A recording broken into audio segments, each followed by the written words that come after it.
आज सवेरे एक दोहा बनाकर बोला था कि शास्त्रों वेदों में यह भी कहा है कि भक्ति के द्वारा ही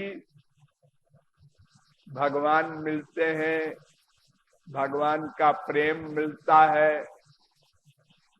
अलौकिक सुख धाम जो कुछ कहो वो सब भक्ति से ही मिलता है। और यह भी लिखा है कि भक्ति से कुछ नहीं मिल सकता, क्योंकि भक्ति तो आप मन से ही करेंगे और मन माया का बना है। माया के मैटर से भगवान या कोई दिव्य सामान नहीं मिल सकता। माया से तो माया का सामान मिलता है। जैसे आंख माइक जगत को देख सकती है, भगवान को नहीं। कान माइक शब्दों को सुन सकता है, भगवान के शब्द नहीं। ऐसे ही मन माइक सब्जेक्ट का चिंतन कर सकता है, भगवान का चिंतन नहीं कर सकता। इसी प्रकार माइक मन में भगवान का प्रेम नहीं रह सकता। उसके लिए दिव्य मन चाहिए, भगवान को देखने के लिए दिव्य आंख चाहिए, भगवान के शब्द सुनने के लिए दिव्य कान चाहिए। आप लोगों ने गीता में सुना होगा,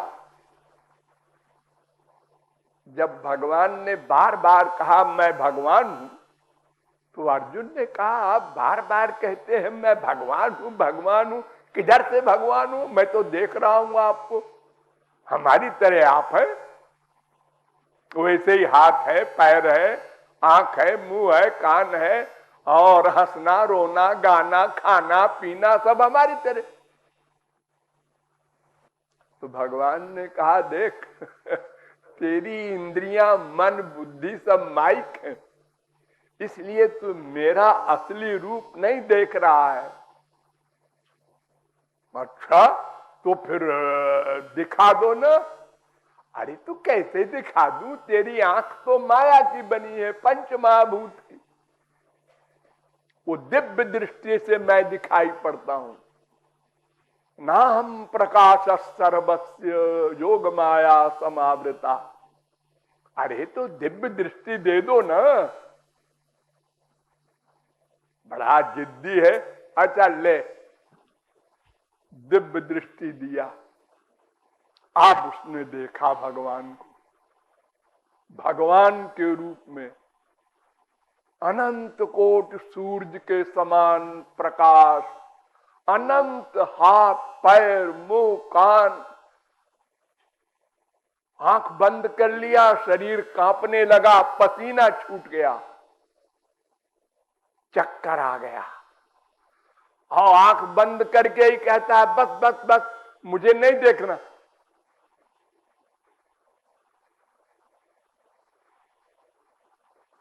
तो ये तो मामूली लॉजिक की बात है कि पंच महाभूत के सामान में भी अंतर है। ध्यान देकर समझिए।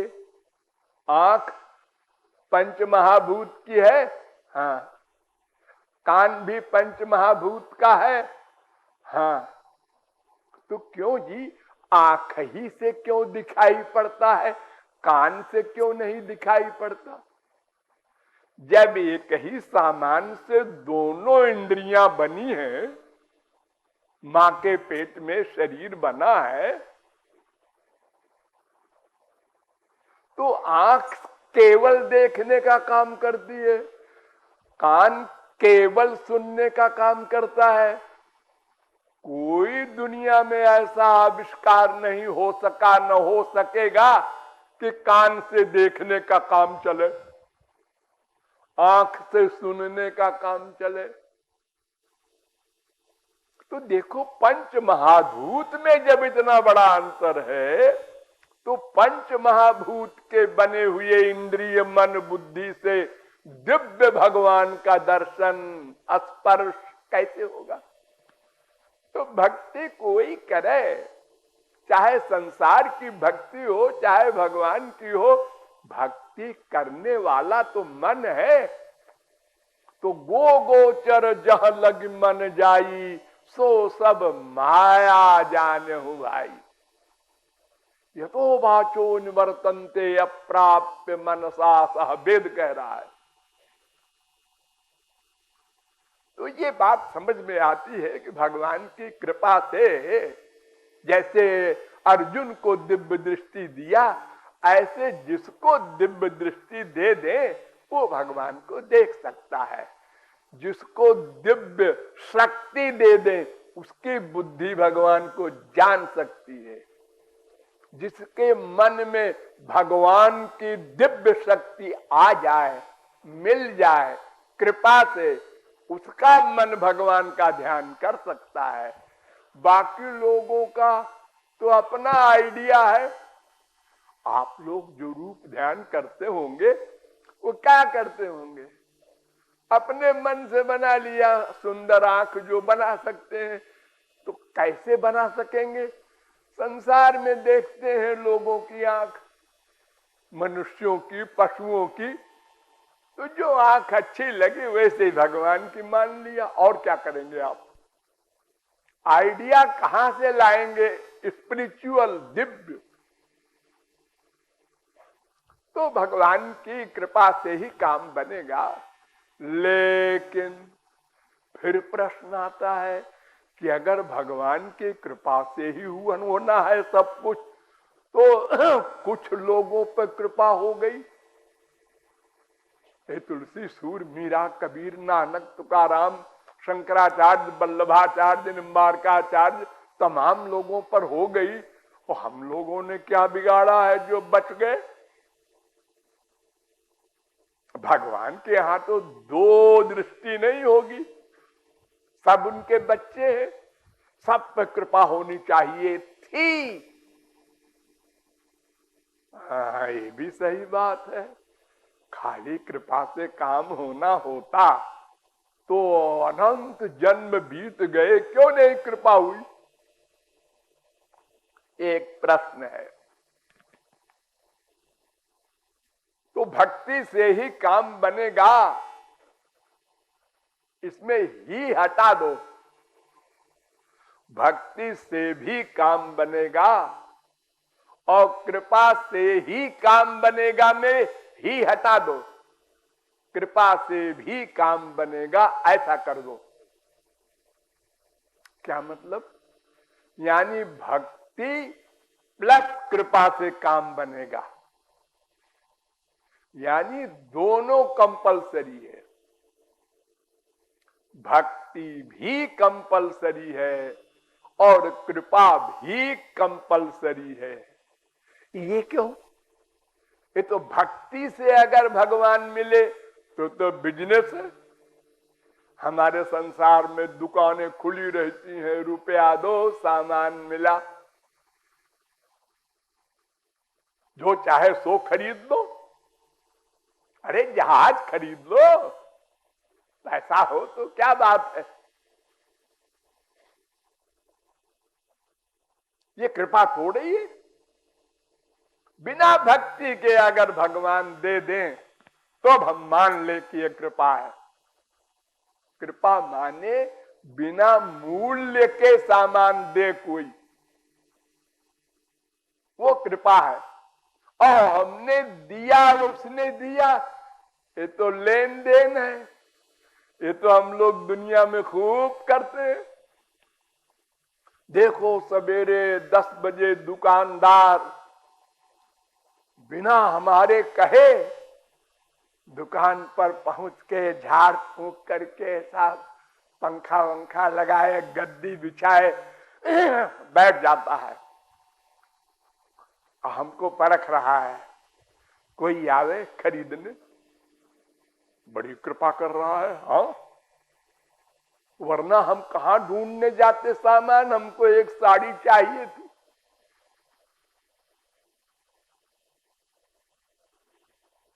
और जैसे हम दुकान के सामने खड़े हुए, आइए आइए, ओ बड़ी रिस्पेक्ट कर रहा है, कृपा है इसमें। क्या लेंगे? साड़ी। हाँ, 1 2 4 10 20 साड़ियां गिरा दिया उसने। मुझे एक साड़ी चाहिए। अरे तो एक ही लीजिए। वो चालाक है कि इतनी साड़ियां दिखाएंगे, कोई न कोई पसंद आ जाएगी, तो 10 रुपया अधिक लगा लेंगे।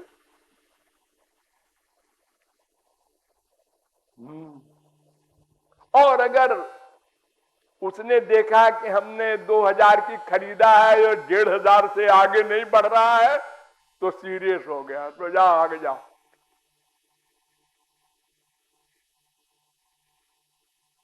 जाइए साहब, टाइम न खराब कीजिए, जाइए आइए, और दुकान है वो ले लीजिए आप वहां। ये तो वैराग्य हो गया।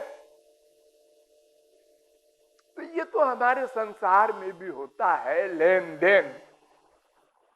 उसको पैसा चाहिए, हमको सामान चाहिए, हम बिना परेशानी के सीधे गए, गाड़ी से दुकान पर गाड़ी खड़ी किया और सामान लिया और फट घर आ गए। और दुकानदार अपना दुकान पर बैठे बैठे उसको रुपया मिला, सामान दिया, जो वो अपना कमा रहा है, हमको भी फायदा हो गया, बिना चक्कर लगाए 50 जगह सामान मिल गया। तो ऐसे ही अगर भगवान भक्ति करने पर कृपा करते हैं तो ये कृपा नहीं मानी जाएगी। फिर आप समझिए, भक्ति से भगवान नहीं मिलते। फिर क्या होता है? अंतःकरण शुद्ध होता है। भक्ति दाम नहीं है, अंतःकरण शुद्ध बर्तन बनता है। जैसे आप लोग सवेरे सवेरे जाते हैं ना दूध लेने, चाय के लिए, तो बर्तन लेके जाते हैं, अब पैसा भी देते हैं, अब बर्तन भी ले जाते हैं। अगर बर्तन न ले जाएं तो दूध वाला कहेगा कुछ गड़बड़ है, मैं कहां दूं तुमको दूध, अरे बर्तन तो लाओ भाई। तुम्हारा बर्तन बिना पेंदी का है, इसमें कूड़ा कबाड़ा करकट सब भरा हुआ है। माँ बाप बेटा स्त्री पति सब माया के अंडर वाले, ये सब साफ करो। बर्तन बिल्कुल साफ होना चाहिए, नहीं दूध फट जाएगा।